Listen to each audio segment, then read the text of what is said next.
there's this delusion that you need to have as a bike racer where if you're not the guy, and you know who the guy is, this is the dude or the dudes in your city who win a lot. If you're not them, you need to walk this delusionally fine line between both acknowledging that you are not them and they are better than you, while at the same time not having a shred of doubt that you can beat them. And rewind to last spring, I had none of that necessary delusion. I was coming off 2 races where I had made the winning move, which was great, but I had gotten popped out of the first one, and then the second one I hung on but couldn't pull through when Dan Feldman got to yell at me. And there was some sense of progress here. You get dropped from the first one, hang on the next. Maybe this is just how it's going to go. But at the same time, I was in the moves with the guys. And I didn't just think, I knew that I didn't have what they had within me. But I was going to stick at it. And 2 weeks later, there was a race in Prospect Park, which was a 2-3 race, which was kind of nice because none of the guys would be in it. And I flatted 10 minutes into that race. And it was a cold, rainy morning. I have to walk 1.5 miles back to where my flat kit was. I fix it. I flat on the way home. It's 20 minutes to get an Uber. He drives away immediately when he sees I have a dirty bike. 15 more minutes to get the next Uber. Finally get home. And I've spent 6 hours hanging out in 35-degree rainy weather, not getting to ride my bike.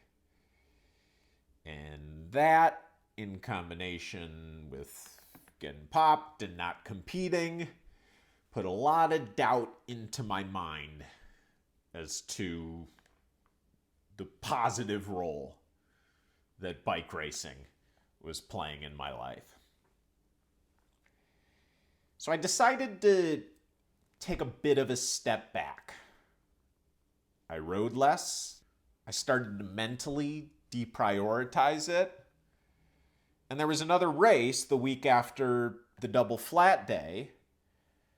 But I went into this with the most passive approach that I've ever taken in a bike race. I wasn't going to follow anything. I was purely going to respond to the bare minimum. And this was one of my least favorite races of all time. I watched the footage back, and there are lots of moments where I'm right on the wheel of the guy or in the position to follow one of the guys going forward. And I surely can see it develop, but I'm not racing.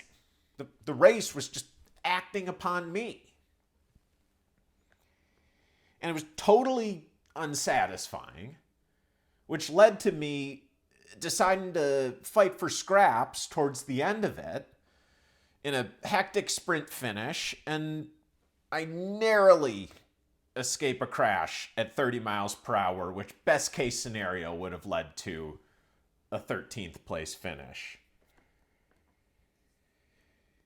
And that further substantiated doubts that I had about the positive impact that bike racing was having on my life. So I decided to continue deprioritizing it. I didn't want to stop riding, but I definitely wanted to ride less. Started focusing on more social things. And I enjoyed that. I was having fun in life. I was still getting to ride. It was completely on my schedule. It felt healthy. But the Bear Mountain Classic was 2 weeks after that horrible race that I had. Bear's one of my favorite races. I decided to do it. Rocked up, had one of my better races of the season. Finished in 6th place. And that was great because it reinstated a lot of the spark and the joy that I know that bike racing brings. But there's a key difference between the Bear Mountain Classic and park races here in the city. And it's that the selections at the Bear Mountain Classic are made when the road is going up and you're going between 12 and 20 miles per hour. Whereas the park races average 27, 28. And the selections are made well above 50K. And at the time, I was riding a climbing bike, which is decently suited for a hilly 70-mile road race like Bear, and not as well suited for a high-speed 90-minute circuit race like the ones here in the park. And I knew that, but I wasn't quite sure just how significant it was. And frankly, it just seemed like if I had more watts, I would have been able to hang in that first break and pull through in the next one and start to compete. It was on me. But I was in a better place after a good result at Bear.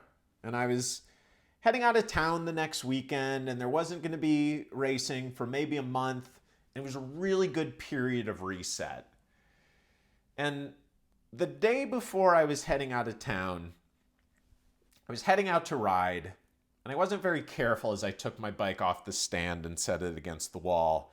And it fell over, smacked into my door frame, and the top tube was cracked.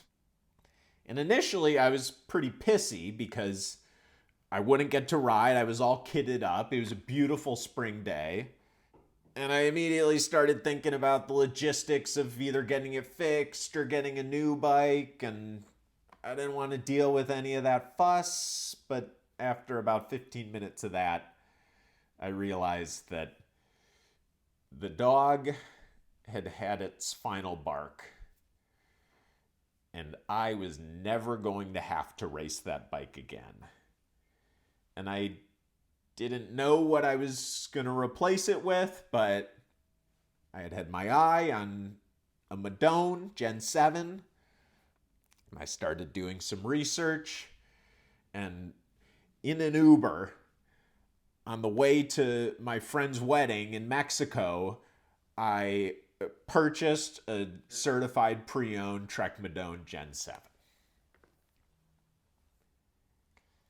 I didn't race it for a few weeks after that, but initial moments of riding it seemed to indicate that it was a much more suitable tool for the job. The way it responded to me putting down power, the way it stayed planted when I was sprinting, little moments in hard rides or kind of race simulation type situations made me think that I was going to be a different racer. But I'd never been in a situation yet where I was competing against the guys. And that was the most important thing.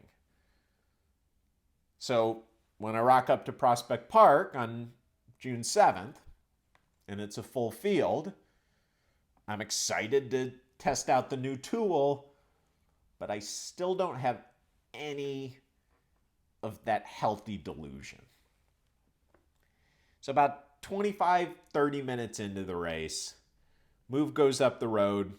Initially, it's Oliver Babb, one of the guys. It's strung out. We're going fast. It's threatening. It's kind of out of position when he got off the front, 25th, 30th wheel. Decide I need to move up. I was sensing something.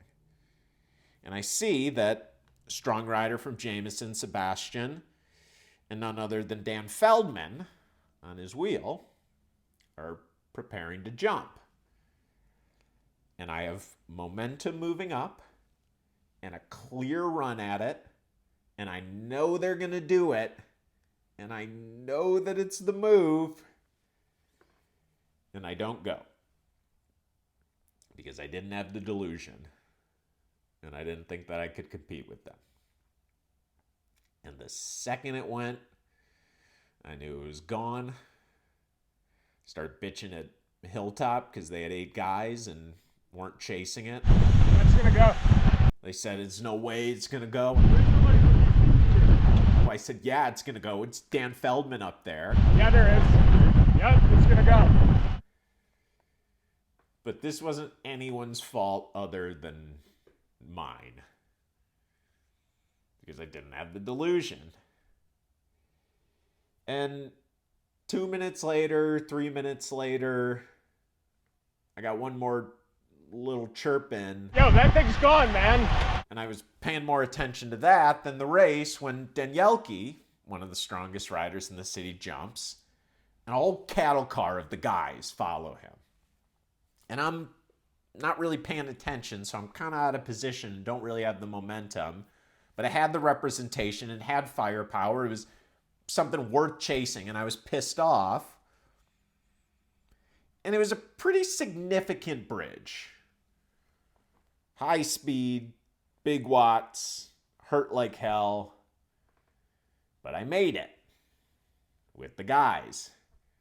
And not only did I make it, but when I get across, instead of having to hack away at 300 watts, 400 watts in the wheel like I used to on the old dog, I'm just kind of chilling. Just like coasting. And I swear to God, Adam looks back at one point to see where the group is, and he sees me. I swear to God, there was shock on his face. Like, what are you doing here? I didn't know what I was doing there either. But I had a new bike. And there was another moment where followed a move, and it wasn't as significant of a bridge, but it was big power, and my bike was just responding in a way that the Amanda never would. It's not like you couldn't have made those moves on the Amanda, but there was always a question as to, God, how can I fight this thing more to make sure that it's matching the speed of the race? Whereas on the Madone, even though it hurts, there was no doubt in my mind that I was going to be able to do what I needed to do. Those moments were really significant, and not significant at all on the overall result of the race, because that move with Feldman stuck, and I ended up finishing 20th at the back end of a sketchy sprint finish, which I didn't even compete in. But I started to get a little bit of that delusion. And it was 100% due to me getting a new bike.